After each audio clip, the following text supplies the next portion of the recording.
is a presentation of the iRacing Esports Network.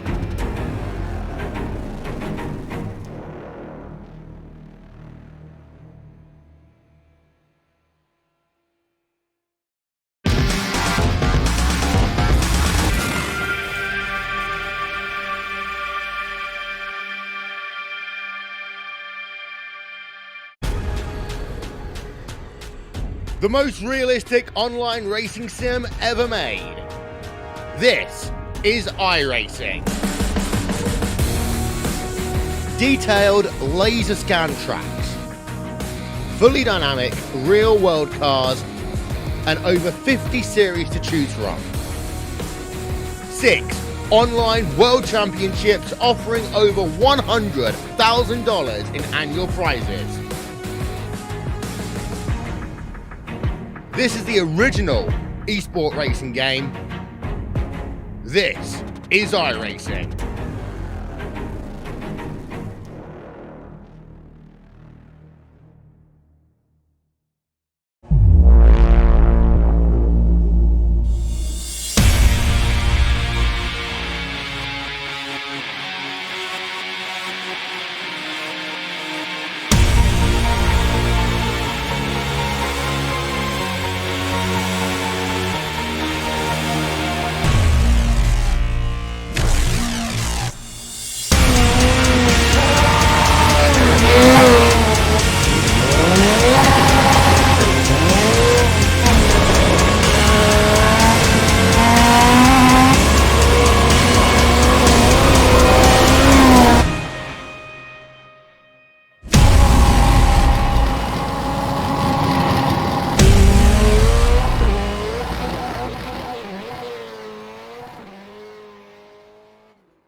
We are less than 24 hours away from the Petit Le Mans, one of the toughest endurance races in all of sim racing.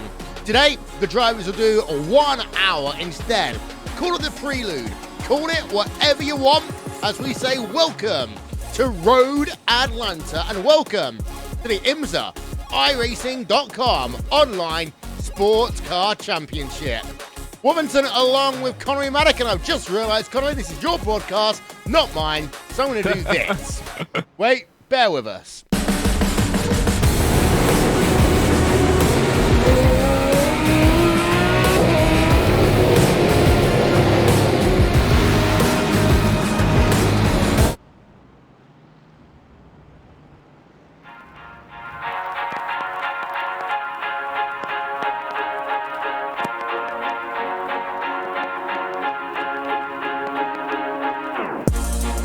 Welcome, ladies and gentlemen, to yet another week of RaceSpot TV Friday Prime Time, the IMSA iRacing Sports Car Championship here on the iRacing Esports Network once again. And well, we have that huge event, that huge matter to attend to of the Petit Le Mans tomorrow. But this is basically the preview event to that one. I am Connery Maddock. Joining me in the commentary booth is the one, the only Will, Vincent, and Will. Many of the drivers and the teams that we see out there just finishing their qualifying times, they will be a big part in that top split tomorrow.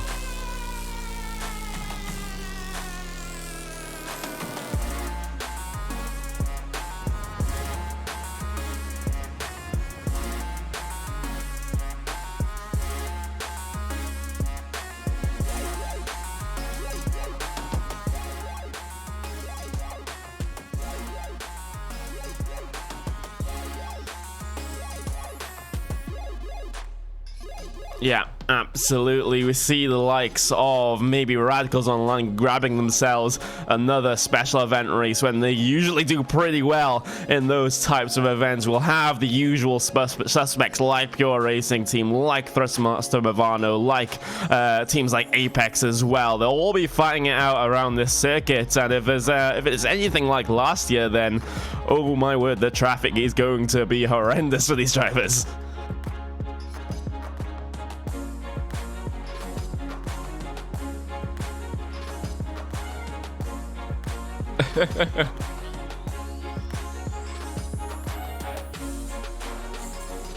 Your one key to success here, Connery, at Road Atlanta is very, very simple. You've got to make sure you understand that you will lose 5 seconds if you get held up behind drivers through turn number 1 and that run down to turn 5. That's okay, because other drivers are going to do exactly the same thing. You've got to remember, every lap is a new lap around here, and if you don't get that into your head early, there's no point in you showing up. Yeah, exactly. We had an absolutely fantastic event last year where the battle for the race league was certainly very, very interesting, with second place managing to unlap themselves and trying to chase from a lap down all the way to the end of the event. Unfortunately, they were unable to do so, but well, things are looking a little bit closer maybe for tomorrow's event, as we're going to start to round out qualifying here for the IMSA Sports Car Championship. We've got track conditions. We got mostly cloudy, 22 degrees Celsius in the air. We've got 29 degrees Celsius on the track. Winds from the east at 12 kilometers an hour, so they won't be a huge factor in this one. Track is at moderate temperature as well, so pretty much very, very mild, very, very calm conditions out there today, so nothing out of the ordinary, Will. Yeah, you're completely right. So nice standard track conditions for this week, and again, more practice for those drivers. The one thing the drivers aren't going to get actually here, Connery, is the chance to really drive on a track which is rubbered in. So this is good for the teams in terms of them getting that early practice, but it doesn't really help for later on in the Petit Le Mans tomorrow. And this is one thing I think the reason why we've got a lot of the people I think starting tomorrow who own the cars right now. Yeah, this is the ideal practice for the start of the event tomorrow, and ideal practice for just starting to run in those big packs of traffic that you see at the start of the event. But we'll have a little bit of a run down the starting grid here at Road Atlanta. Fabrice Cornelis takes pole position then in your C7 Daytona Prototype field. You've got Johan Harf lining up next to him for race clutch on the front row. Second row consists of Riku Talo and Joel Guez. And then further down in the third row, you've got Marco Mogren and Sai Andra. And then you've got Sven Kamert and Thibaut Kazubon there further back. And they've got Eric Andre, who will have to start right at the back of that prototype field due to not setting a qualifying time. Looking at your GTE field then, Dion Fiallo taking pole position in that one. Kenny Rusin, P number 2. Robin Eston and Gianni Vecchio will bring things down to P number 3 on your starting grid for GTEs today. And you've got Mikko Melkala rounding out P number 5 there on the grid. Thomas Gibson, P number 6. Arthur LeHook and Patrick Henry solidly mid-pack in qualifying. It's going to be very, very interesting for them to see how they can make their way up through the field. Vincenzo Silvestri, Tammy Ackley in a very similar position as well. Gerard Caroni, Scott Brazier, Yavi Ultreas. You got Andy Gordon and Jorge Vasco Valls as well, right to the back of that GTE field. So this GTE field is absolutely stacked in terms of the talent that we have taking part in it. But then you've got to cast your eyes back then to your GT3 field. Fraser Williamson, he's jumped out out of a prototype for this one and into that Mercedes-AMG GT3 machine. Perhaps a little bit of a sign of what he'll be running in the Petit Le Mans for Team Bushfink Racing. Manuel Weibel lining up next to him in his Audi. You got Harold Stadler and Nicky Thiem there, consisting of the second row. Wim Stockman, CM Skinner, row number 3. Michael F. Doka and Carlos Eno will be your row number 4 gridders, with Andrei Rekovic and Dave Cameron bringing things down to P number 34 in terms of the overall qualifying. Abdelkir Al-Amri further back as well. We've got Stuart Dick, Carlos Oliver Pascual. You've got Tom Brittle, Michael Etienne, and Carsten Huth running out your 40-car field here today. We'll get ourselves started then for our full pace lap around Road Atlanta, and you know what we're going to talk about, Will. Opportunities to maybe have to save fuel and obviously get those tires up to temperature. Yeah, that is always going to be key at a track like this. Save a little bit of fuel. You do a lot of that, Connery, in Sector 1 because it is downhill. I have seen drivers coast all the way down and actually realise they're going too far and have incidents down at turn number 5. But you will see a lot of lifting and a lot of coasting on this pace lap.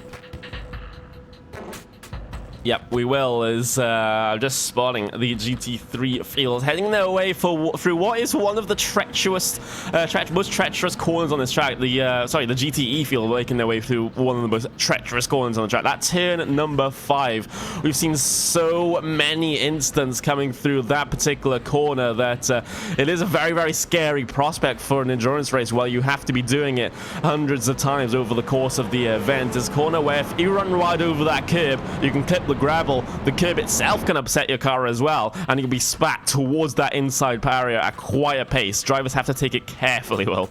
They do, and the thing is, you've got that curb on the outside, as you say. That really encourages drivers to go hard. However, you take a little bit too hard, game over. Yeah, absolutely. And as I said, to do that hundreds of times through an endurance event, it really does take a special type of driver to not make a small mistake that can have rather large consequences through that particular corner. But your prototype field then are heading their way through the final chicane. And in terms of this race and tomorrow, this is where you'll see most of the passing moves attempted and trying to be completed as they head their way under the Suzuki bridge then. Pace car will pull in, field under the control of Fabrice Collins. Green flag out quickly. We will go racing here in IMSA Sports Car Championship. Side by side for P2 coming down into turn number 1, but there's contact then for P number 3. Johan Hart spins around, and oh, that's gone back into the traffic as well. So huge problems for the second half of your prototype field, and huge problems for the GTEs as they try to make their way through on them. But I think they've done rather okay in this situation. Drivers backing off, allowing the incident to clear itself, finding the holes, and then the GT3 field is track pretty much clear as they come up the hill then towards turn number 3. Huge drama as well in your prototypes. Yeah, and here's look, Joel Guez, number 21 machine, and this is what you mean, the track getting blocked down at turn number 3. I mean, that would have been a safety car, of course. In real life, IMSA Racing don't have that in the iRacing Road Series, but that could have been a 20-car pileup. Yeah, you get to see on these screens the contact between Johan Harth, the car ahead, and Joel Guez, the car behind. Harth just coming across the track to the right a little bit and coming across the nose then of Joel Guez as Guez has to spin right in the middle of traffic there, collecting Sven Kamertz of the Radicals Online team. And Eric Andre just slamming on the anchors. Somehow he gets through that with very, very minimal damage, but he was starting at the back of the grid anyway, so there's not much more that he could have lost there in that situation. But ooh, that has really thinned out the prototype field right now. Fabrice Cornelis still leads the way. Still a battle for P number 1, in fact, overall, between Cornelis and Riku Alatalo. So Pure Racing team then versus Glacier Racing. And well, it's been a long time since we've seen Glacier Racing right to the top of the standings when it comes to iRacing events, when it comes to things like the World Championship Series. But here they are, and looking to make a statement both in this and the Petit Le Mans tomorrow. Riku Alatalo, when he came onto the World Championship scene, scored pole position as a pro driver at this track in the World Championship Series. So this is one of Ricky's best tracks as he tries to look himself to the outside in towards that fabled chicane, and he's almost alongside. Oh. And he manages to get his way by as well. No cutback move then for Fabrice Cornelis to get himself back ahead. So a new overall race leader coming towards the end of lap 2 of this event. Rico Alatalo for Glacier Racing right at the top of the timing screens then in that prototype field. And that was a fantastic move coming down into the final chicane for him to secure his position right at the top. We're having a little bit of a look down towards that GT3 field because you have battle between the number 6 and the 10. Patrick Henry versus LeHuck. Oh, that's a beautiful move down the inside there at turn number 1. Just absolutely pitch perfect and textbook there, Will. Yeah, let's get ourselves a second look at that one. That was in towards turn 1. One of the 2 places, really, Connery, where you can overtake a driver. As this is a look then as they headed themselves down the start-finish line towards turn 1. You've got to be brave to make a move into 1, but the inside line just opened there for the hook, and he just dove it in. You've got to be brave to do a move, and tomorrow what we are going to see is a lot of drivers desperate to get past traffic, making bold moves into there, especially if you're a Daytona Prototype. Especially if you perhaps fearing that you're going to be behind the traffic for when it comes to the S's section in the first sector of the lap. I've seen so many prototypes lose so much time there getting trapped behind GTE and GT3 machines that it really puts them under threat from perhaps some other prototypes behind. It means they're not going to be able to catch other prototypes ahead that are lapping the traffic better than they are. So a lot of frustration will appear in the prototype field tomorrow, and that one's certainly a very interesting one to watch. But right now, of course, they haven't had their first set of lapping just yet. And although we had that big incident in the prototype field early on, it seems that this top 5 has actually stuck together rather well. We've only had 3 retirements from the prototype field. We've had Sven Kamitz, Johan Harth, and Angel Guez drop off this field, but everyone else is still stuck together like glue.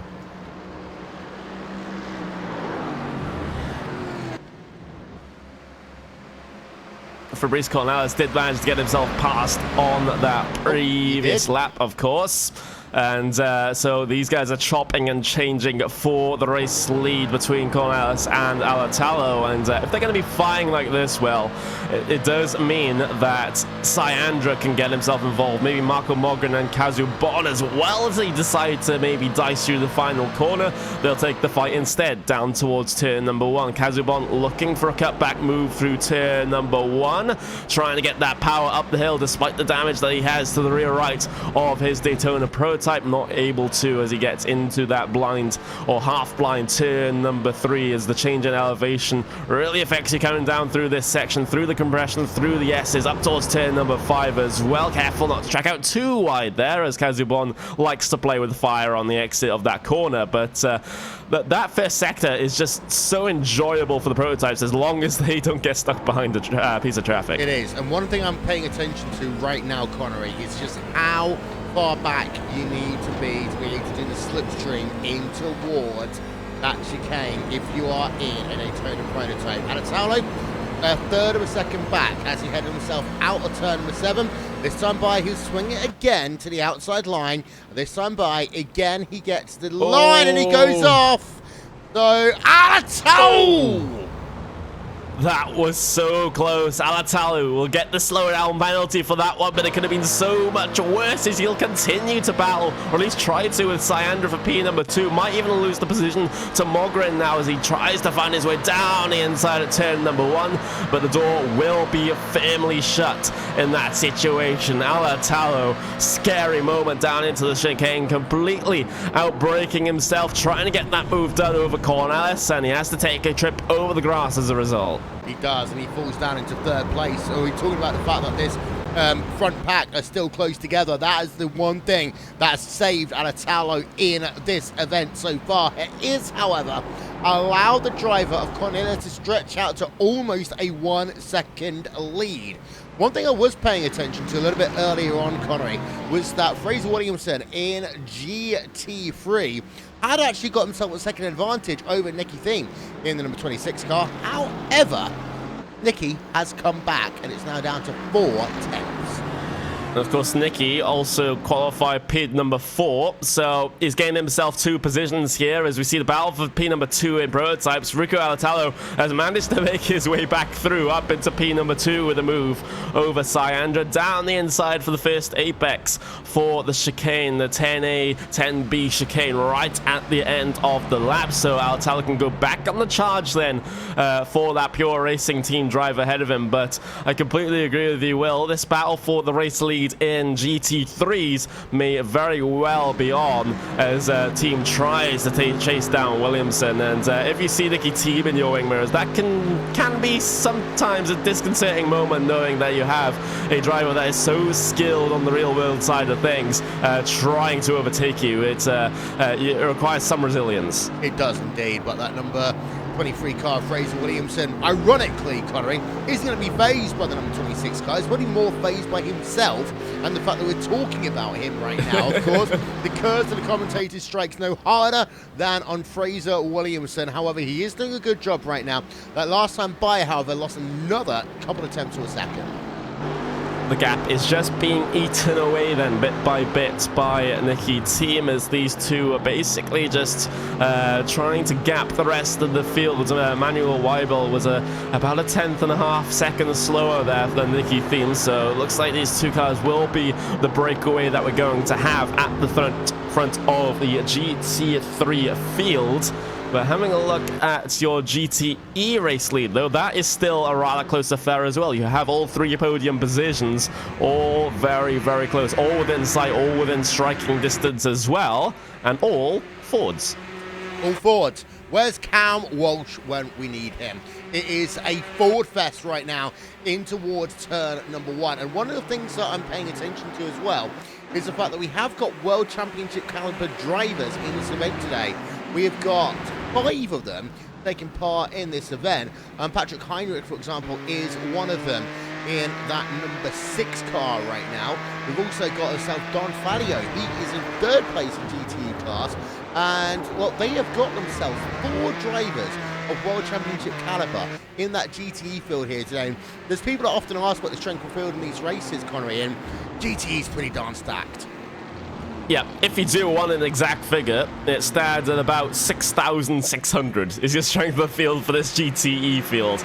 It is absolutely insane. In terms of the entire 40 cars that we have that took the start, that was about 4,750, so oh, this is a very, very stacked field indeed. But behind your race leading pack in GT3, we've got a battle for P number 4 then, as Arthur Hook manages to get himself by the driver of the number 5. That was Thomas Gibson, but Gibson will manage to come back here, perhaps through the final corner, just tucking underneath the rear diffuser of that Ford ahead of him and try to draw himself alongside for turn number 1 maybe. Nope, he's just going to stay in line and just take that pass on the chin. And sometimes that is what you have to do, Will. Sometimes it might be detrimental to try to fight back because you'll just lose a lot more time. You perhaps just wait, sit behind and look to do it in a better place. Yes, and that's what I often call time management at Road Atlanta. Road Atlanta is not a forgiving track by any stretch of the imagination. It is one of those tracks where you really do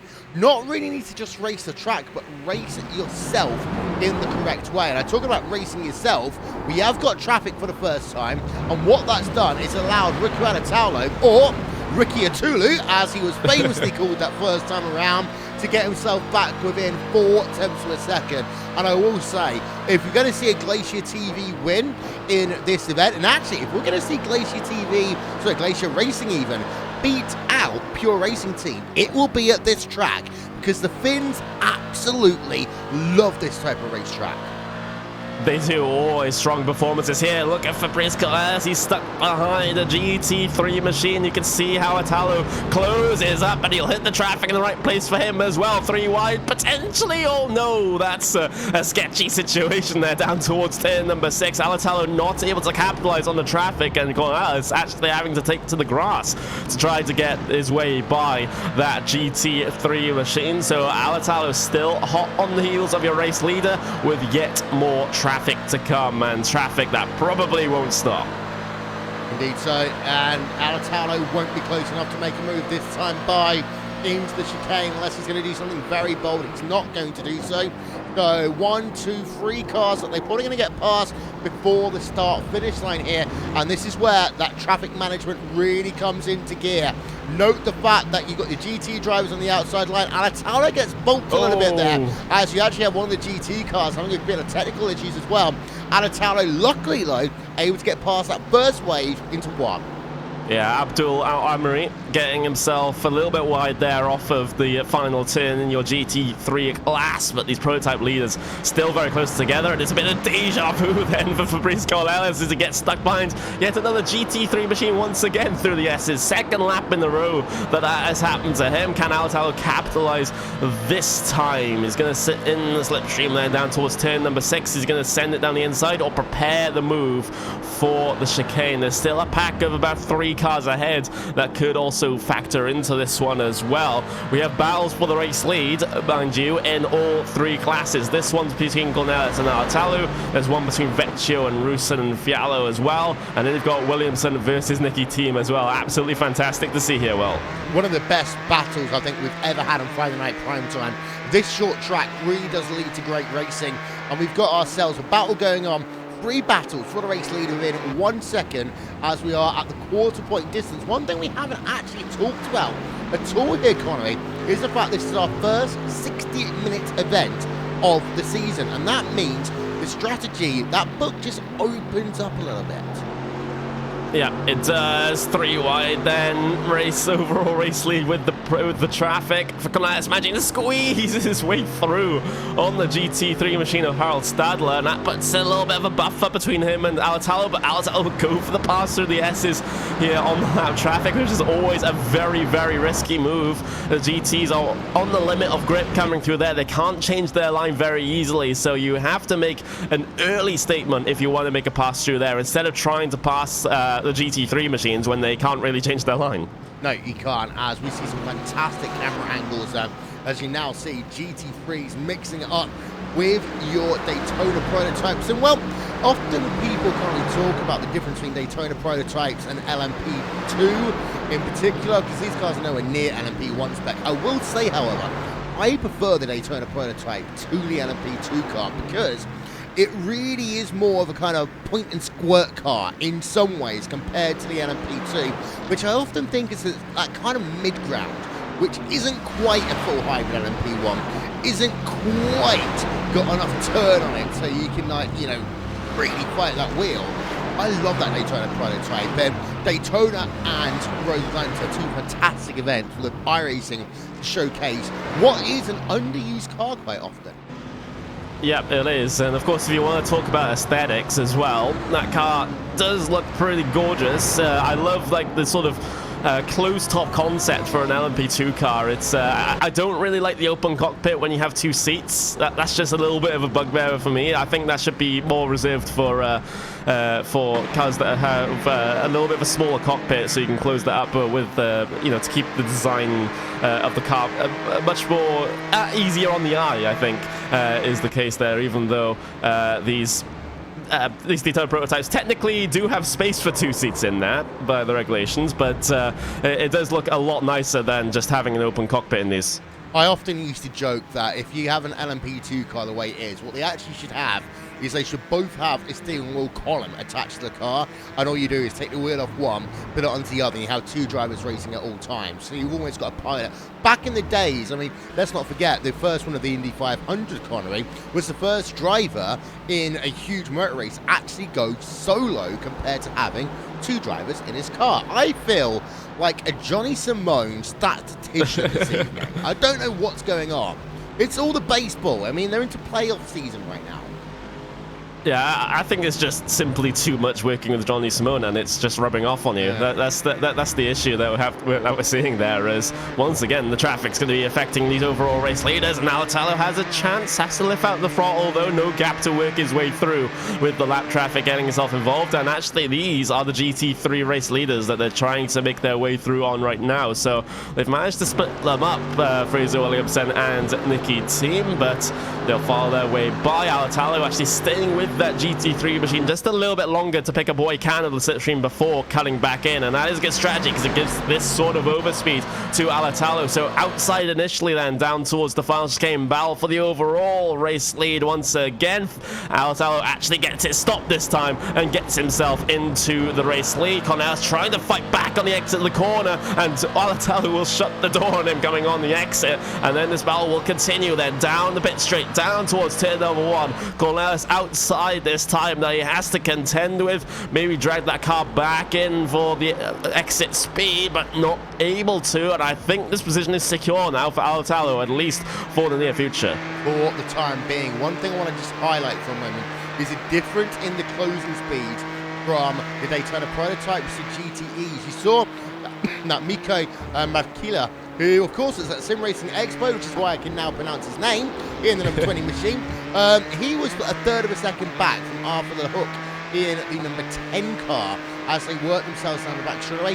Did not gain much time at all. Yeah, not at all, and still has to deal with a good couple of tenths of a second gap there in that sort of situation. But this GTE field has not spread itself out at all within touching distance, all the way up to Kenny Rusin, in fact. And I think with the way the traffic has fallen, that has meant that Gianni Vecchio has actually managed to pull away at the front of this GTE field. He has about a 2-second gap over the entire rest of the GTE field, so he's done some good work here trying to facilitate those passes from the traffic that's trying to make its way through. Yeah, as we've just been turning back for the first time all race, we've been able to just take a breath, shall we, as we get close to 1/3 distance in this event.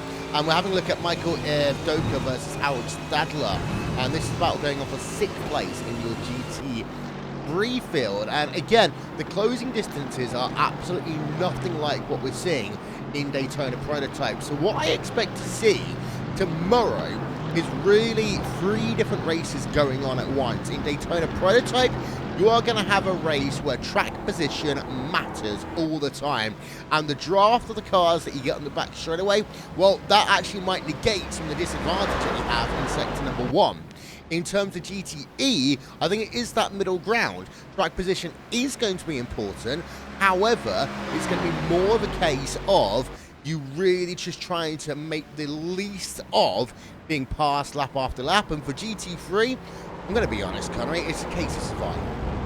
Yeah, it's going to be a case of try not to get in the way, perhaps, of the 2 higher classes and get yourself to the end. So we're expecting more of a race of attrition there for the GT3 field tomorrow, as I'm seeing a driver drop down my timing screens, and that is because Gerard Caroni, driver number 14, guess where it is? Turn number 5, or at least on the exit. Turn number 5 then takes its first victim, and it's exactly what we said at the start of the broadcast. Up over the curb, onto the gravel, sent it into the wall. Yeah, but not the way we normally expect to see it there, Connie, because normally they hit that curb and spear hard left. This time, Caroni, what he did is he kind of ran, a bit like Watkins Glen, through the centre of the curb, and that car speared him instead to the right the first time. He didn't spear back across the track.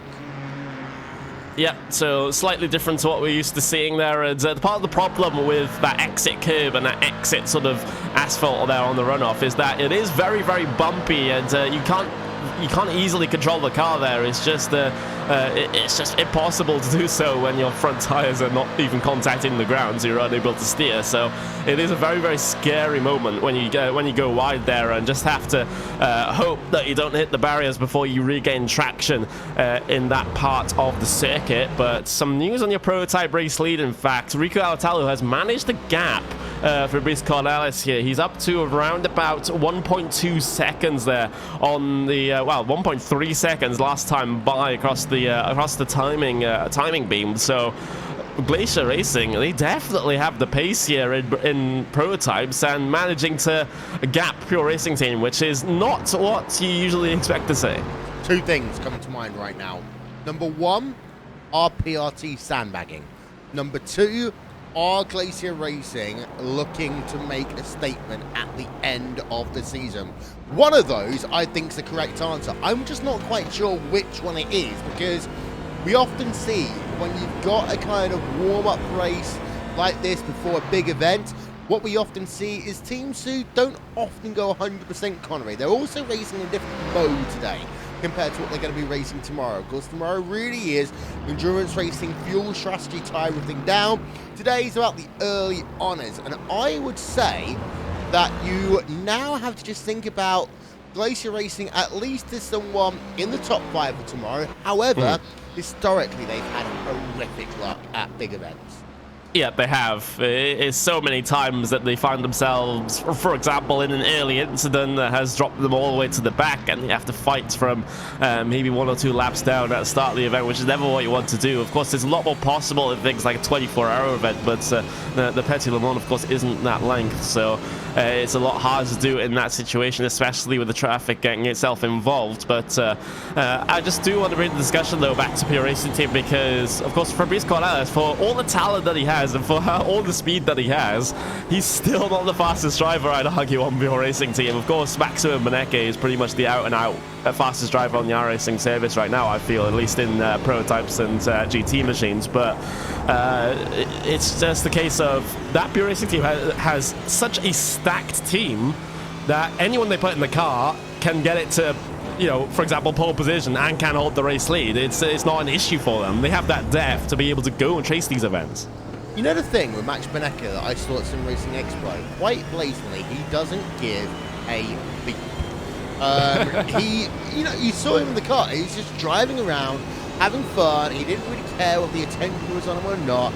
He almost looked a little bit awkward when he had to do that parade of all the drivers and the one person who had the underwear of their bra sticking out of their top.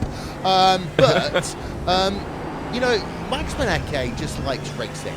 Fabrice Cornelis, I think he's in that situation where he is at 98% of his talent right now.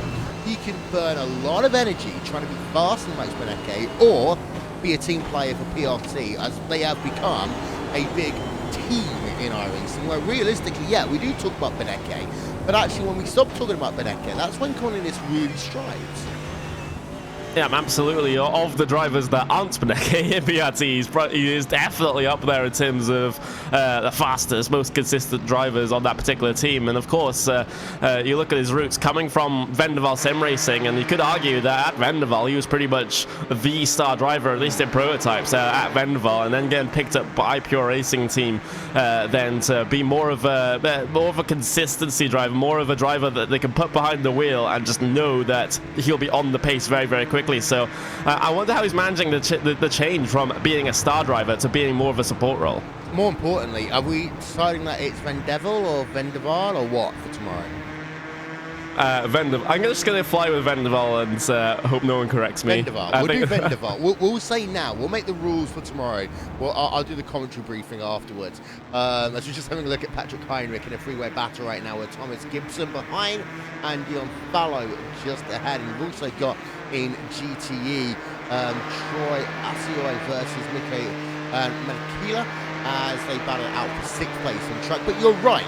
When you go from being a big fish in a small pond to being a medium-sized fish in a bigger pond, you sometimes feel dejected, and this is why a lot of drivers, they'll go to a likes of an Inex Racing, to an Apex Racing UK, to a Radicals Online, to a Vortex Sim Racing, to a team like Evolution Racing Team, for example, and they feel out of place very quickly, Connery.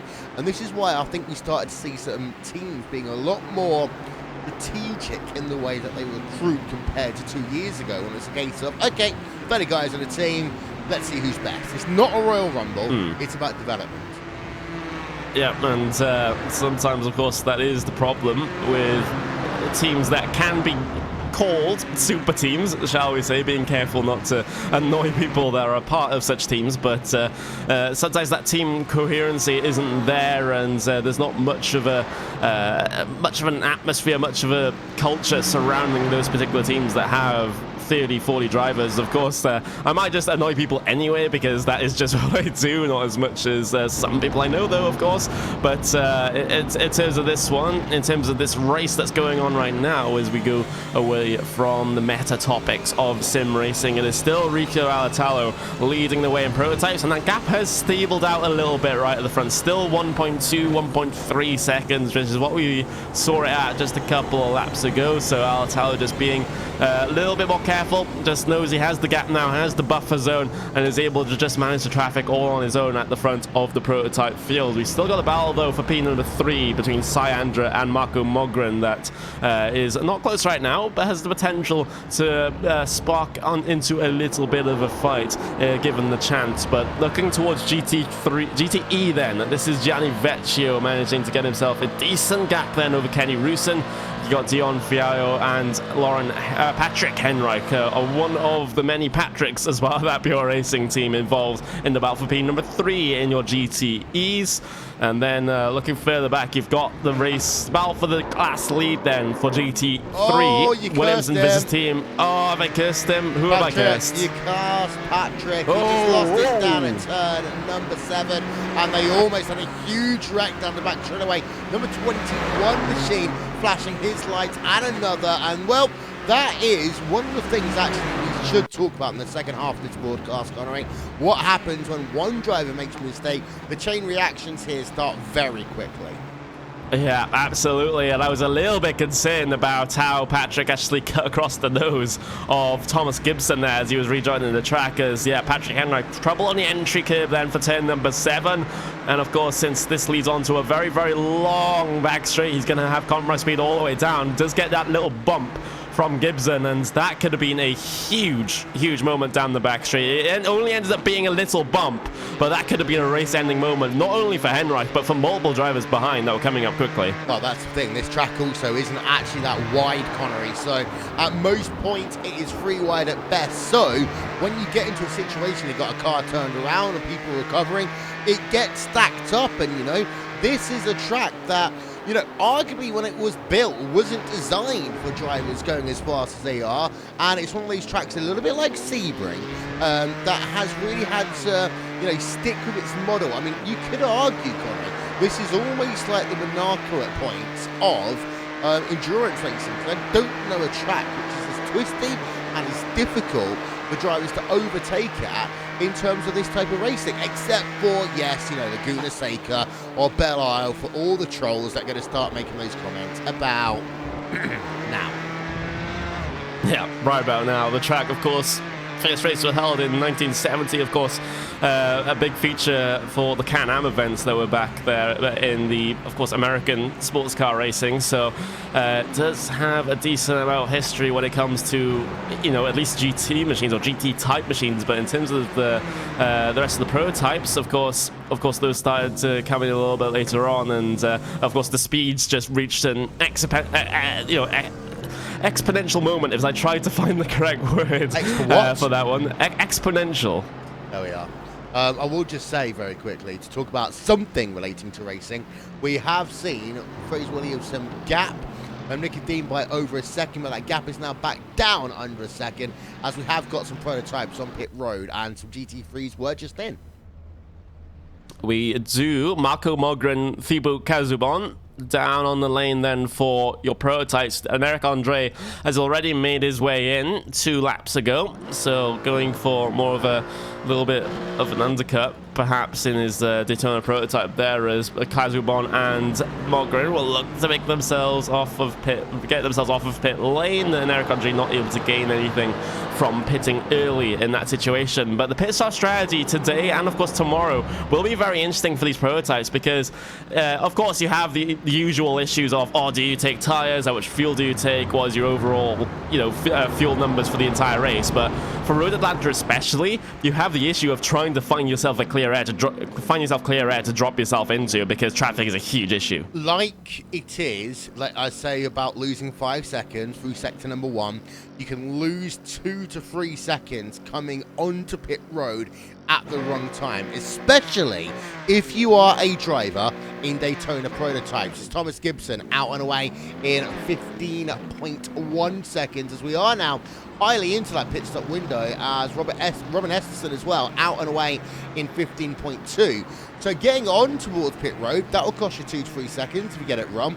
Coming off a pit road, I mean, if you are a Daytona Prototype or a GTE car that comes out right behind a couple of GT3s, steam, not flames, but steam coming up your car.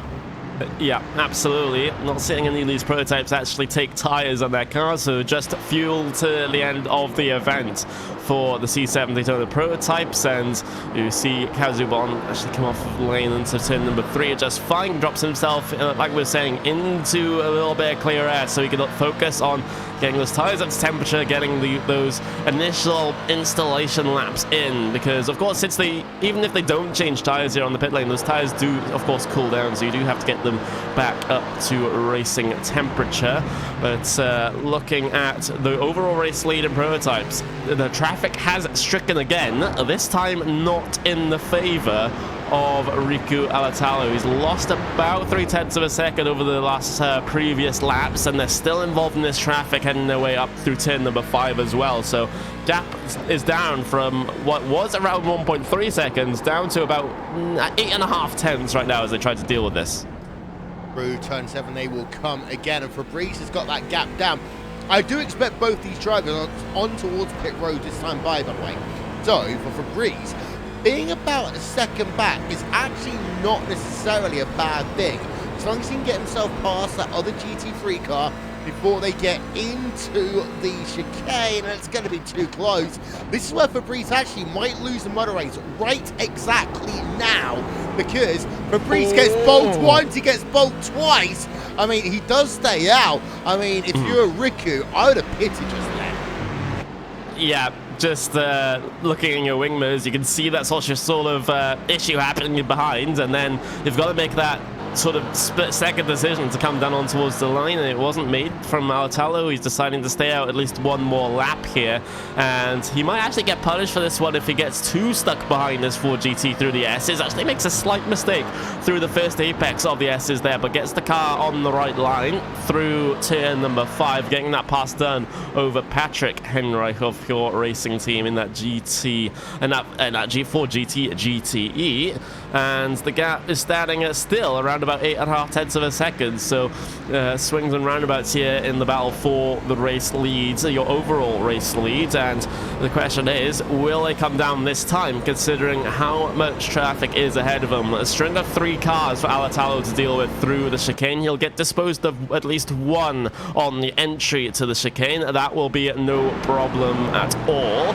And now, does he decide to angle towards the pit lane? The rest of the prototype fields have come down at some point in this event, and Alatalo does decide to go in, as well as Fabrice Collette. So battle for the race lead on the pit lane. Yeah, at the very last second, I was thinking, had Alatalo got past 2 of those cars before pit entry, I would have stayed out had he have had the fuel.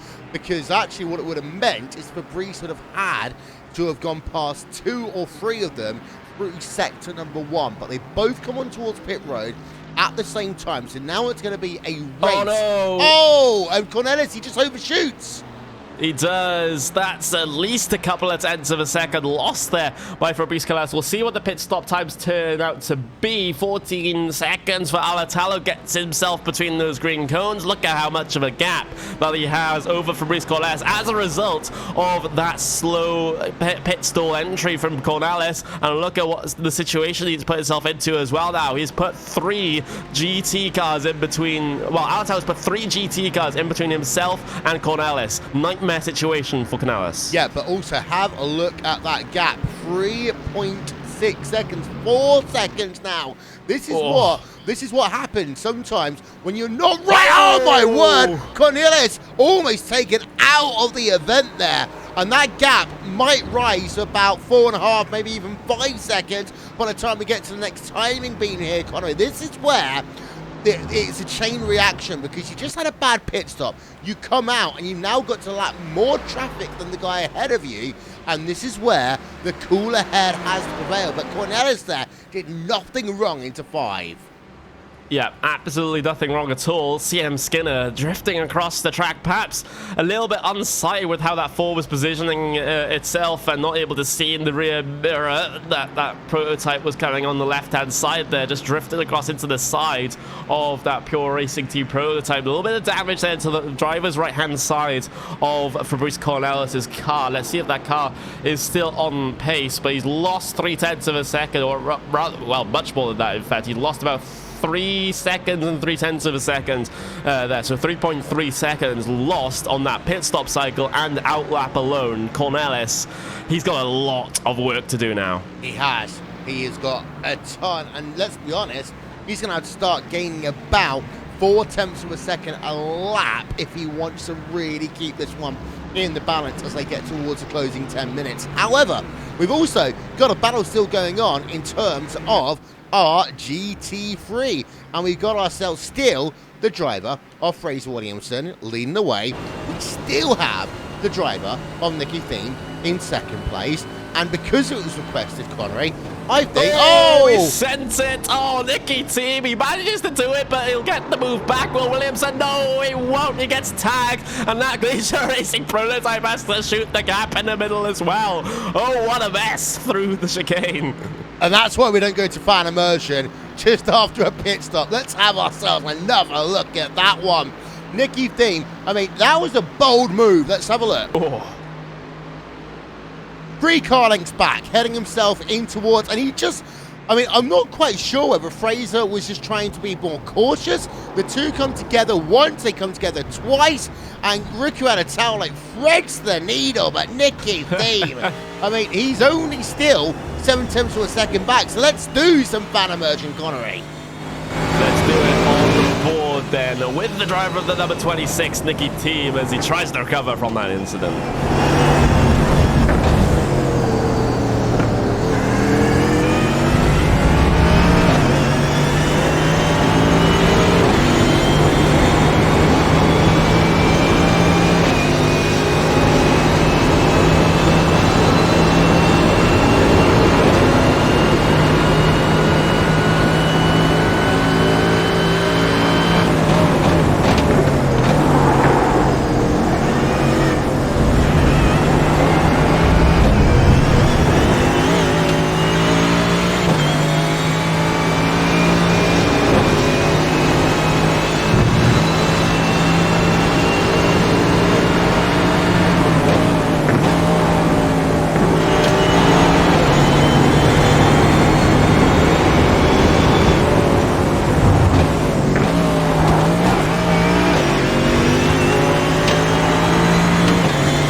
Thiem getting ever closer once again. So round number 2 between Thiem and Williamson might just well start in just a couple of moments. It may just well start down into the chicane this time. Is he going to go for it again? Nope, Thiem. Oh, he's going to get contact from behind though. That was a GTE machine punting Nicky Thiem into the concrete wall on the outside. That was Dion Fiallo. Oh no, that is the end of Nicky Thiem's race.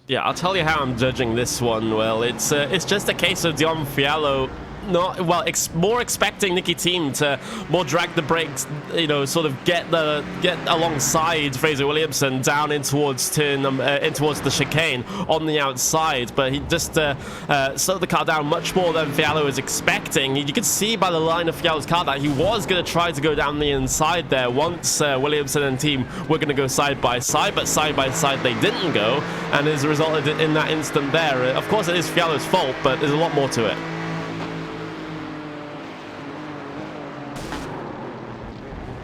Yeah. Yeah. Yeah, he does. So it was angling that car to go down the inside once team had tried to make an outside pass into the first apex over Williamson, but I think the team actually backed out of that one, and Fialo wasn't expecting it, so the line that he was going to go for all of a sudden didn't exist anymore, and he just ran into the back of team. So that is my personal analysis of what has happened there between those two drivers. Unfortunately, that has meant that Nicky Team has retired from this event, and the battle for the race lead, unfortunately for GT3, is kind of a little over in that situation. Still a couple of seconds gap between Williamson and a new second place runner, which is Manuel Weibel. But of course, Weibel is embroiled in a battle right now between himself and CM Skinner, the driver of the number 34. So the battles in GT3 certainly not over. Maybe for the race lead they are, but for positions further down, still very much alive, as we have the situation where actually Marco Mogra and Syandra, they have just negotiated a pass down into the chicane. So we've got Syandra getting himself past Marco Mogren, although there was a little bit of contact there down into the final chicane, but Mogren actually, he was actually trying to defend the move there, and actually did successfully defend the move. I got it all wrong. Mogren managing to complete a defensive move down into the chicane, despite a little bit of contact on entry with Andrew. Yeah, and I need to re-say everything I said about the Nicky Team incident in about 20 seconds. So, what we saw in towards the chicane was Nicky Thiem looking as though he's going to go to the outside of Fraser Williamson, driver behind, just rolling off the brake a little bit to go down to the inside. It didn't work. Nicky Thiem, as a consequence of that, gets tagged to the left rear even. Too many incident points out of the event. Meanwhile, action going on in GT3, and I've already got a sticky button box. A sticky button box? Oh, an Elgato box, if we want to use a brand name. As Heinrich's down to the inside, Heinrich's making up lost ground back into the podium in GTE. Yeah, move completed then down through the 10A, 10B chicane down the inside. Easy does it for Patrick Henrich, and Fialo not really fighting that one when it comes to it. So Henrich able to get himself onto that final step of the podium. Rusin and Vecchio perhaps are a little bit too far down the road to be worrying about for him. So maybe P number 3 is the best that Henrich can do in this situation. But I'm just having a look back towards GT3s, because we do have this battle between Weibel and Skinner for P number 2, an Audi versus an AMG Mercedes. And I'm just having a look at the car choice for GT3s, because we have a AMG Mercedes leading, we have an Audi in P number 2, Mercedes in P number 3, and Mercedes, we've got more Mercedes, all the way down. I think Merc is maybe the strongest car here, just taking a guess. There's more Mercedes than Broad Street in Birmingham on a Friday night, and I'm not even talking about the cars. Oh, I would. Multi-layered joke. I really like that. Anyway, but CM Skinner, of course, part of the Mercedes contingent. Not in name, of course. It's the car choice that he's made. But trying to chase down that fellow German GT3 in that Audi. Gets the slipstream them down towards the chicane. Looks to the inside. Not brave enough to go down on the brakes there into that first apex. So prefers to just stick behind then just for now. If you're worried about pit stops, well, we won't have any now for the rest of this race. The entirety of the field has come down on towards the lane at least once, but Skinner here right on the back of Weibel. Very close there for P number 2. Down in towards turn number 1. Skinner sends it down the inside. Weibel trying to fight back on the exit up towards turn number 2 and turn number 3 as well, but not able to. So that position is gained then from the AMG Mercedes of CM Skinner. So change of position inside the final 2 steps of the podium in your GT3 field. And I was wondering wondering there, just if Weber was thinking, you know what, I've got a lot to gain in this event, not just in terms of my position by getting a podium, but also in terms of increase in safety rating, increase in iRacing, because Weibel and Skinner both have got iRatings of less than 4,000, which in this field is a big thing because the strength of field in all three classes are high, and they've got to think about the fact that if they do crash, they'll lose a lot of iRating, but if they carry on where they are, they're going to make a nice big gain as well today. Oh, Robin Esterson, driver of the number 3, having an issue on the exit of the chicane. He was battling with Mikko Melkila down into there. Was there a little bit of contact on the end? Well, in the middle of the corner, there was a little bit of contact. It just shoves Esterson towards the outside there. I don't think he'll have any major damage as a result of that one, but a little bit of a tangle there through the slow speed section. Yep, and the Vendevil car, Vendavil car even, just having himself there, an incident, and this is what these drivers are also trying to learn before tomorrow. How bold can I be, and when do I need to just give a couple of extra inches, as there is no damage to the front of that Ford GTE car. And, you know, in terms of an endurance race, that is a good 30 seconds lost on pit road fixing, as well as the time that is lost in terms of every single lap. Yeah, exactly. Oh, we have a battle between Mogren and Syandra, so close then down in towards the chicane, but for P number 3 in your prototypes, a little bit of contact between the prototype and the GT car. There's Henrik and Syandra actually Henrik ran into the back of the prototype, which is, again, one of those situations that can happen through a slow speed section between a GT and a prototype ahead. But here we go, Syandra around the outside there, turn number 1. Oh, he gets tagged around. Andra onto the grass then on the exit of 1, small margins, and pays the price. I was about to say it's a bold man that tries to go around the outside at turn number 1 of Road Atlanta. Syandra paying the price. It's a bold move, but it didn't work out for him. We've shown ourselves 2 replays. Let's get ourselves 1 more, shall we? As they go too wide into the corner. And actually, I think that all started. I want to show you one more here, Connor. I think that all started before the corner. I'm going to see if I can pause it for you right about now. And he's just caught a bit of the dust as he angles that car to the left to go to the outside to then cut back across the track. That back end starts stepping out immediately. And the 2, yes, they do make a little bit of contact there, but I think Syandra's issues actually started before he came into the corner. Yeah, that car was looking a little bit twitchy trying to get itself into there, which it can be an issue for these Daytona prototypes with the rear end stability. But, oh, that is a not a great instant to be having coming through there, though. It was a bold move, like we said. It was a move that almost worked. It was just a case of being a millimeter too far back on the exit of the corner. That does mean that contact was made between the 2 drivers. We're on board right now with Arthur LeHook then for the driver of the number 10, trying to chase down Patrick Heinrich for Pure Racing team. He got the teammate, or Arthur LeHook's teammate behind of Kazu Bond, trying to make his way through in that Daytona prototype. LDLC by TX3, of course, is the team that LeHook and Kazu Bond are a part of, as they try to make their way by Tom Birdle. That is driver number 38 in GT3, getting swarmed a little bit by both GTEs and prototypes, just trying to get well out of the way, which will be a theme in tomorrow's event. But looking further back in your GT3 field, running on board with Stuart Dick then, driver of the 37. So this is the battle mid-pack in your GT3 field. Battle for P number 9. You have Abdulkir Al-Amri right ahead of Stuart Dick here. Only a third of a second separate them as they come through the S's here, well. And let's not forget as well, Connery, that Al-Amri had some technical issues earlier on, which put him well down the field. He's got himself back up a few positions, but Dick right now, in that number 37 machine, he is looking strong, but we've only got 9 minutes to go of this event. So Stuart Dick, in that number 37 machine, has to get a hurry on, because after this, really, he's got 10 seconds to gain before he can get anywhere further. That is Dave Cameron. Yeah, as we've got just ticked under 9 minutes remaining in this one, which, looking at from Stuart Dick's perspective, that's going to be 8 laps next time he heads his way across the line. Same with your prototype race leader as well, so that makes it pretty easy for us. But Stuart Dick still trying to find some form of time coming through the final sector. Actually gets a pretty good run there through the final corner, able to close up just a little bit, but not going to be close enough down in towards turn number 1.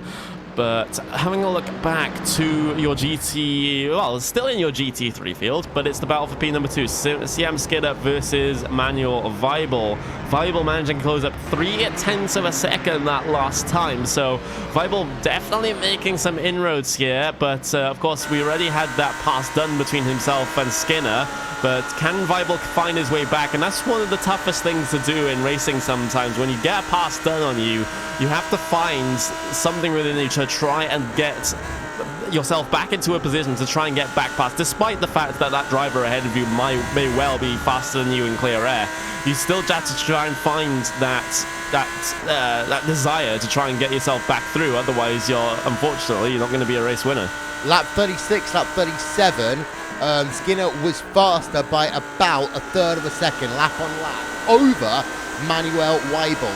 Lap number 38, lap number 39, it is green for Weibel. He has gained a third of a second back. And that's exactly what you were talking about there, Connery. And all of a sudden, Skinner's just got to get back into the zone, but there is a bit of traffic ahead of them as well. And there'll be more traffic coming up behind them maybe before the end of this event. Yeah, exactly. You've already got Javi Ultreus in that GTE machine behind, maybe trying to make his way through.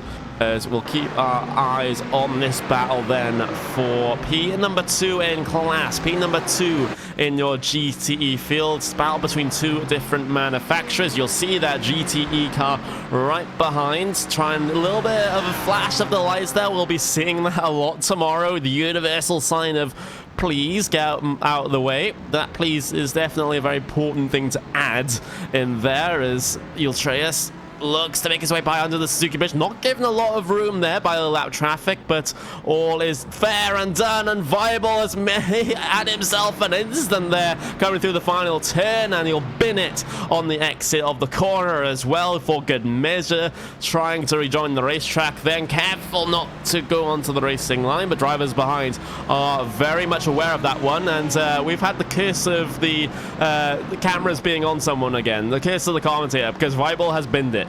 Yep. He's still going, but he's binned it. Yeah, as we were just showing you that one. And the thing is, Weibel, I mean, he was pushing hard. Let's be frank about that one, Connery. He was pushing hard. He was trying his hardest. But the issue for Weibel is, you know, sometimes you just, that's not a mistake you should be making at this type of track.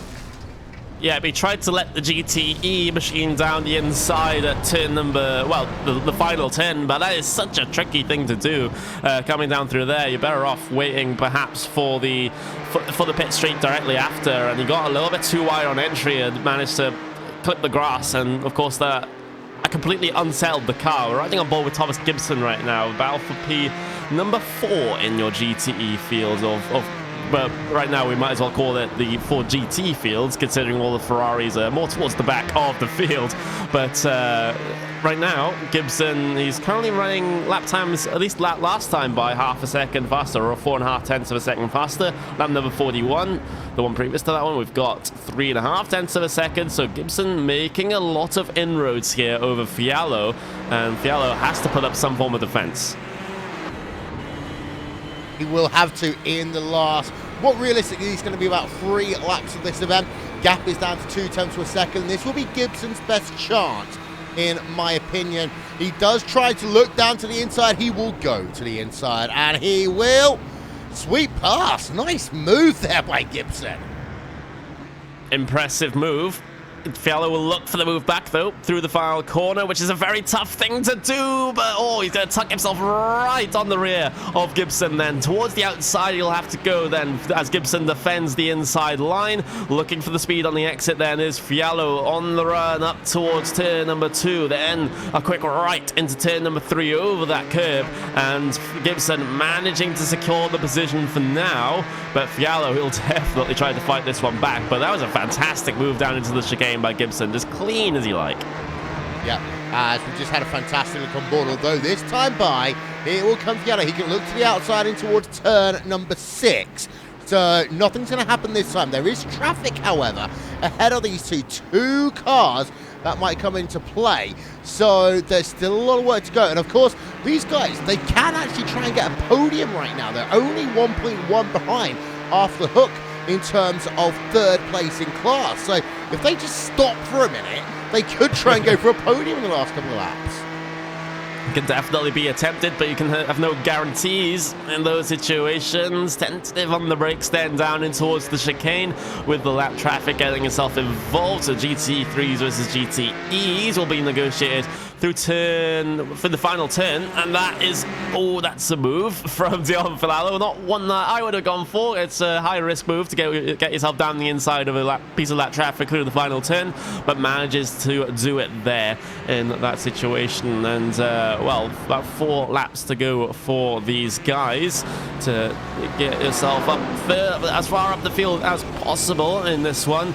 We've got, exactly as I mentioned, well, Arthur LeHook is not too far away from these guys at all, and if these guys can run without fighting each other, of course they may be able to fight for that final podium position when all is said and done. Having a look at your prototypes, though, they have been quiet since the start of this race, but things may be showing some signs of life, especially between the battle, with the battle for P number 5, and Eric Andre versus, P number 4, excuse me, Thibaut Kazubon versus Eric Andre, and Andre having to start right from the back of the field.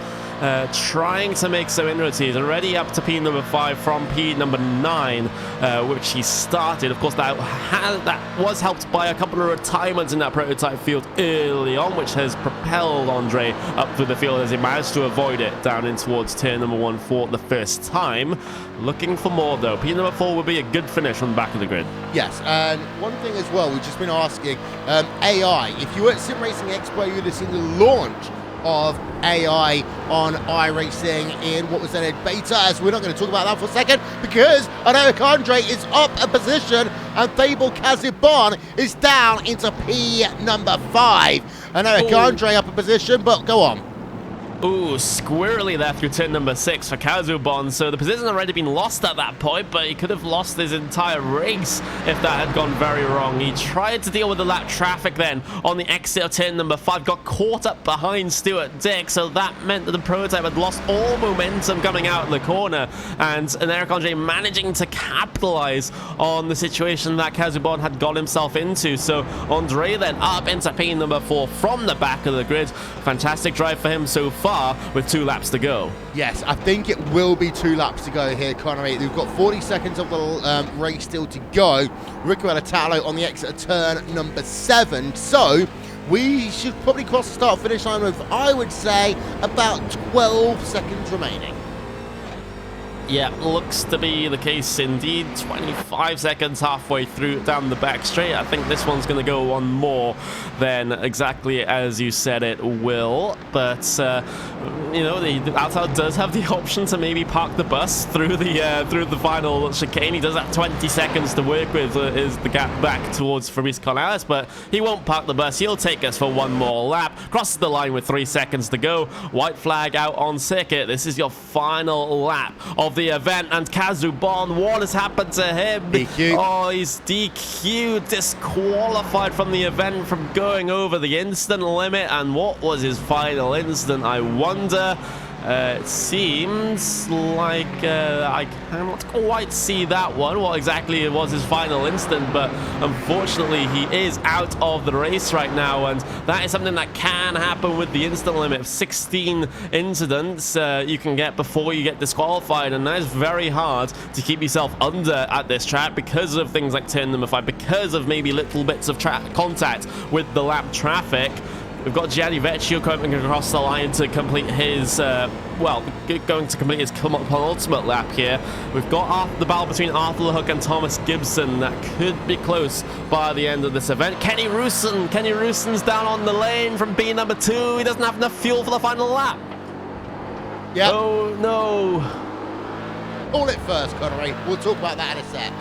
He has to take a splash and dash, stops in the pit box, has to get himself off and away. And I think, yes, exactly, Riku Alatalo across the line for Glacier Racing. Fantastic drive from the number 13. And that will set the stage then for Glacier Racing for the Petit Le Mans. Fraser Williamson in GT3. He'll head his way through the final corner and take the race win for Team Bushfink Racing. Fantastic drive, fantastic defensive drive for Fraser Williamson, at least in the early to mid parts of the race, where Nicky Thiem was all over his back bumper. We've had a spin through the chicane. That's Dave Cameron, tweaking number 27 overall, so dramas for him late on in the event. But Gianni Vecchio, driver of the number 1 Pure Racing team, Vecchio under the Suzuki Bridge and through the final corner. Vecchio will take the race win in GTE. I want to talk about that pit stop. And Riku Alatalo was 3 seconds away from this race going a lap shorter. And that is always the risk when you come to a short track like this, Connery. You could end up in a situation where all of a sudden you've got to find those extra couple of litres of fuel. And what did we say at the top of the broadcast as the drivers were doing their pace lap? Yeah, exactly. That just comes with the territory when you cross the line with 3 seconds to go. It's just such a marginal thing of whether you'll be doing an extra lap or not. And I don't think Kenny Russo was expecting that we were going to be doing the extra lap, having to come in for the splash and dash right in the dying moments. And those margins are just so close. Of course, if maybe on average, maybe Alatel was a couple of tenths of a second slower across the whole event, we won't be having that final lap, and Kenny Roosens will be fine. But the thing is, that is just not the situation that it turned out to be. He had to come down on towards the lane and get that little splash of fuel for the end of the race, and it has resulted in him falling all the way down the field to P number 9 after he was running P number 2. That is just racing sometimes, Will. It is, and, you know, we saw it at Daytona a couple of years ago, Magnus Racing being able to, at the very last lap, get themselves into a podium. Actually, no, they won the race, didn't they, Magnus Racing? Which, of course, meant the best stream in all of racing had an even better finish. But, you know, that's a prelude for tomorrow. Strategy, patience, confidence, and just remember, the little things can mean everything. Let's have a look then at your final race results for round number 4 of the IMSA Online Sports Car Championship here on the iRacing service, broadcasted on the iRacing Esports Network and of course on RaceSpot TV as well. Riku Alatalo taking the overall race win for Glacier Racing. 23.1 seconds was the gap at the end there. Absolutely dominant for Alatalo after his early battles with Fabrice Cornelis from Pure Racing Team. Marco Mogren, P number 3, gaining 2 positions from P number 5 on the grid. You got Enric Andre, after starting last, gets himself up into P number 4. Syandra, P number 5. You've got Thibaut Kazubon, P number 6. Sven Kamitz, Jules Guez, and Johan Haaf. Those final runners actually, unfortunately, getting themselves involved in that instant early on, which has meant that they're right at the back of the finishing results. Looking at your GTE machines then, Gianni Vecchio, Pure Racing Team, race win in GT's name a better pairing, 8.1 seconds ahead of Arthur LeHook. Thomas Gibson then gets himself onto the final step of the podium after the issues with Kenny Roosen and the fuel. Dion Fialo, P number 4, Miko Melkila, P number 5, Robin Esterson, P number 6. P number 7 goes to Patrick Henreich, and P number 8 will go to Vincenzo Silvestri. Kenny Roosum drops all the way down then to P number 9 as a result of his fuel issues. Andy Gordon, P number 10, when all is said and done for him, 25.7 seconds behind your race leader. Then further back, you got Jorge Blasco, Vals Dragcaroni, and Abigail Treyas rounding out your GTE field, with Scott Brazier and Tammy Ackley unfortunately retiring from this event. Then you've got your GT3 field. Fraser Williamson taking the race win for Team Bushfink, and you've got CM Skinner getting himself the second step on the podium, with Wim Stockmans getting himself P number 3 as well. Not too bad for those particular drivers. Manuel Weibel, P number 4 after late dramas, and Harold Stadler, P number 5 for him. Michael F. Doker gets himself P number 6, with Dave Cameron finishing in 7th. Abdulkir Al-Amri, P number 8 when all is said and done. Stuart Dick and Andrei Rajkovic, P number 10. Bring things down to P number 10, in fact. And further back, you've got Carlos Fenno, Tom Birdle. You've got the likes of Michael Etienne. You've got Carlos Oliver Pascual. Nicky Team retiring from this event after the battle for the race lead gone wrong. And then Carsten Huth with an early instance, meaning he finishes dead last of your 40-car field. Well, we'll take a short commercial break here on RaceSpot TV and the iRacing Esports Network. Don't forget the post-race show coming up straight after this. The most realistic online racing sim ever made. This is iRacing. Detailed laser scan tracks, fully dynamic real-world cars, and over 50 series to choose from. 6 online world championships offering over $100,000 in annual prizes. This is the original esport racing game. This is iRacing.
So what are you afraid of? Those feelings are made up. For anyone asking who is the best, we putting our hands up. 4 more kilometers. Oh, there it goes! This time, like the last time, I'm moving so fast, I'm ready to ride. Frankie! Down to the inside of Hoosie's off! Passenger throws the block, and he will keep him behind him. My time, none of you people can tell me to stop. Lower the lights down, hand over my crown, hand over my heart. I do this for my town, I do this for my crowd. So turn me up real loud. My time, none of you people can tell me to stop. Turning the track up, I'll never go back down. Hand over my heart, I do this for my town, I do this for my crowd. So turn me up real loud. My time, none of you people can tell me to stop.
Well, welcome back then to the post-race show for the IMSA Online Sports Car Championship round number 4 here on RaceSport TV and the iRacing Esports Network. Yet another fantastic race here on RaceSport TV Friday primetime, and it resulted in a win overall for Glacier Racing and Riku Alatalo.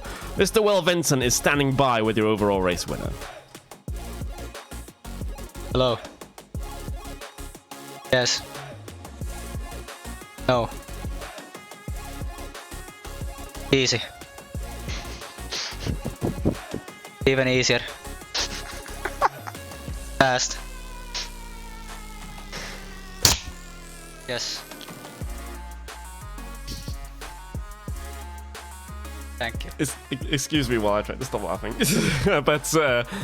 But that was perhaps the most detailed interview that we've ever had here on RaceSport TV. Absolutely brilliant stuff. And then we'll swiftly move on then to another driver. Why not? Let's get Fraser Williamson behind the microphone. The young Scotsman will actually take this one again and make it the most Scottish interview that you can imagine. Okay.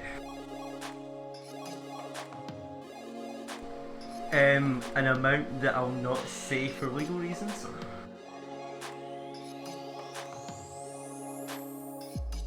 Not yet.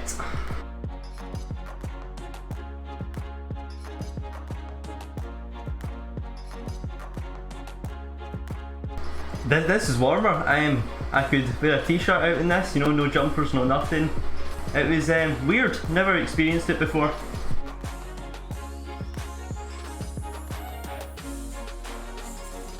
Yeah, no potholes in it, well, too many, so it's smooth, it works well. Okay, so you've got nice smooth roads. You've got nice racing. How is the racing compared to driving on Scottish roads? The racing's racing, isn't it? You know, people wreck each other, so it's nice, no bad. Okay, so let's talk about tomorrow very quickly.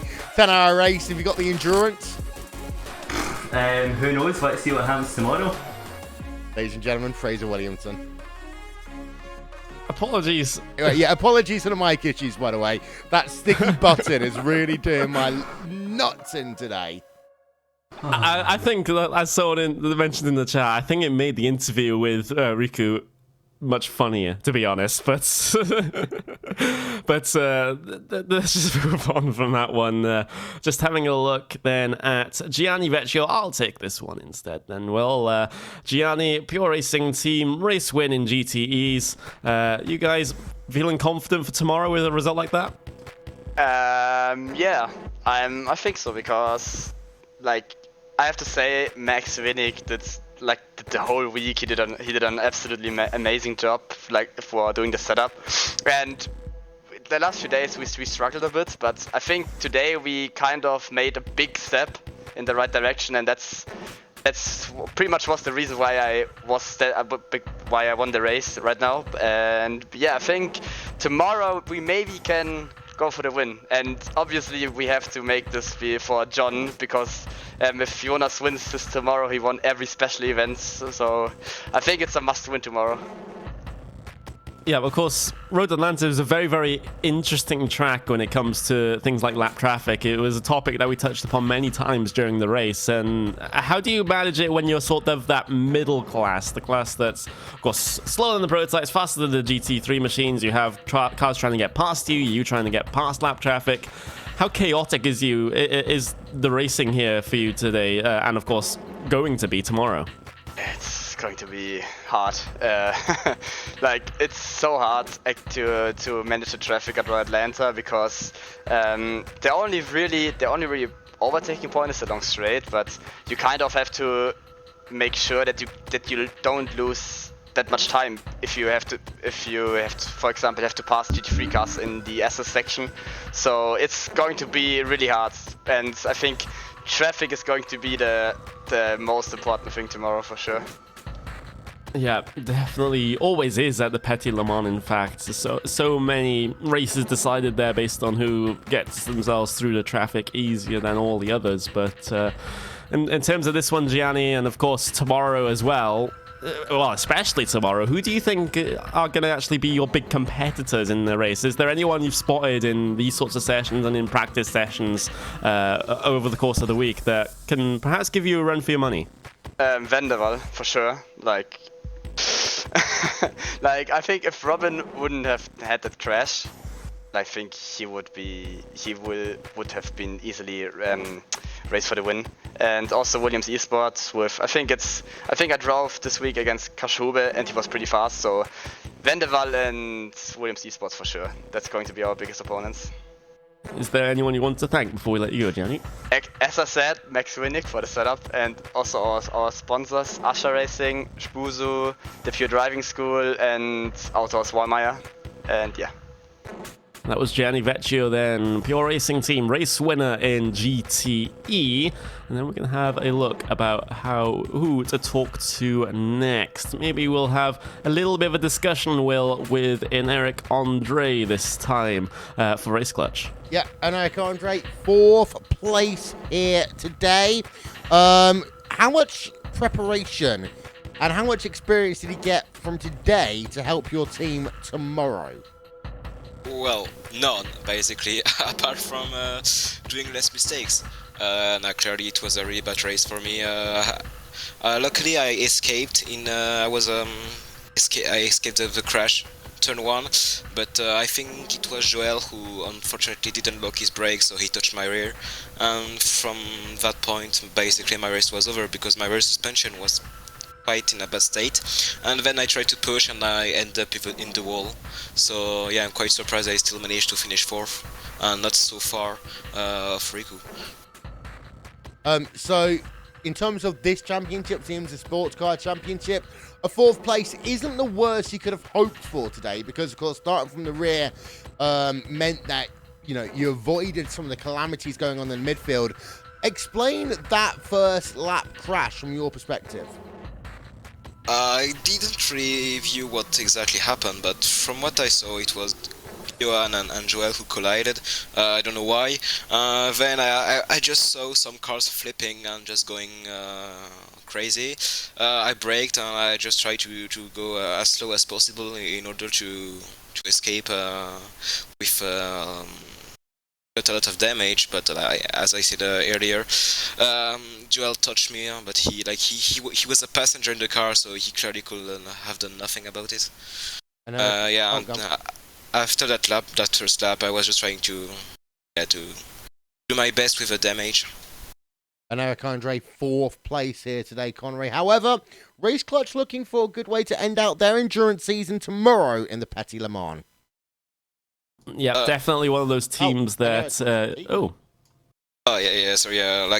Well, it's looking quite nice because, like, at the moment we're currently in pole position. I don't know if some people will manage to improve during this night, but we'll start at the front of the field for sure, and we have a lot of race pace. But let's see how it goes tomorrow. All right. Sorry, I was on a little bit of autopilot there. Anyway, that was an Eric Andre, driver for Race Clutch. Of course, one of those teams that's rising up rather quickly through the ranks in terms of the team racing here on the iRacing service, and it would be great to see them at the front of that prototype field tomorrow. But we have one more driver to talk to here before we wrap up. That is going to be Syandra, and we're going to have a little bit of a talk with him. So, Sai, you were involved in a pretty feisty battle, shall we say, between yourself and Marco Mogren. Just take us through exactly what happened with a little bit of contact that you had. Well, Marco and I had a really, really close battle for the entire race, as you probably saw.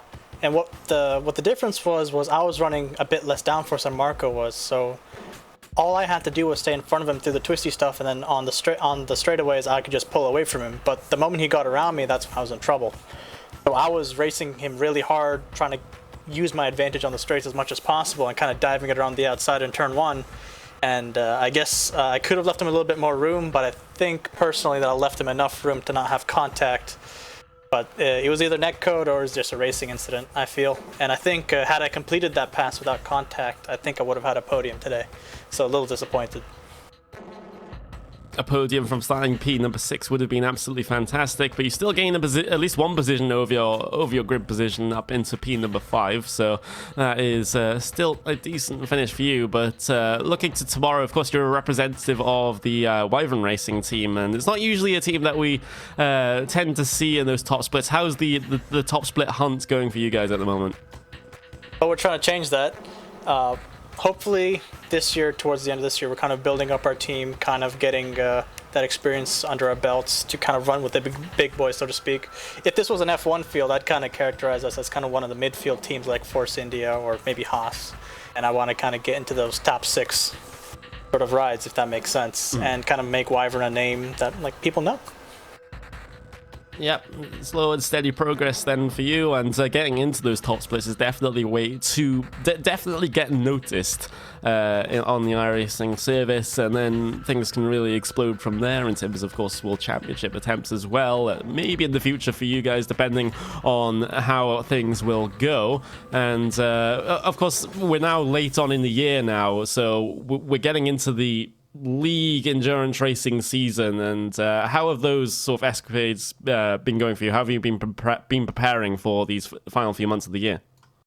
Really, really well. We've gotten together a good group of guys. We've entered 2 of the highest tiers of endurance racing, I think, on iRacing. We've entered a car in Neo and a car in DGFX, and I think our pace is really good. We should be competing for at least top 5s, I think, every race, if not a podium. And I think if things go our way, we could snatch the occasional win.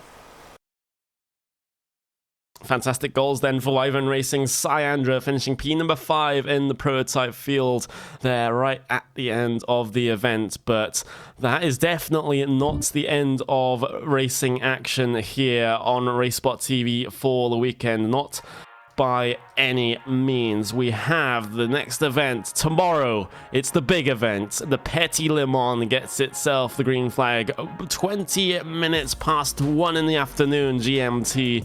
There will be the start of the broadcast, and that was going to be Paul Matthew Smith taking you through the action with a couple of other commentators as well, and we'll bring you the entire 10 hours of the event for this one. You've also got on the same day as well, you've got the World Championship Grand Prix Series. The battle between Martin Kroenke and Mitchell de Jong rages on, this time at Spa Francorchamps. Will Vincent, Jake Sperry and Johnny Simone taking you through that one, the usual crew for the World Championship Grand Prix Series.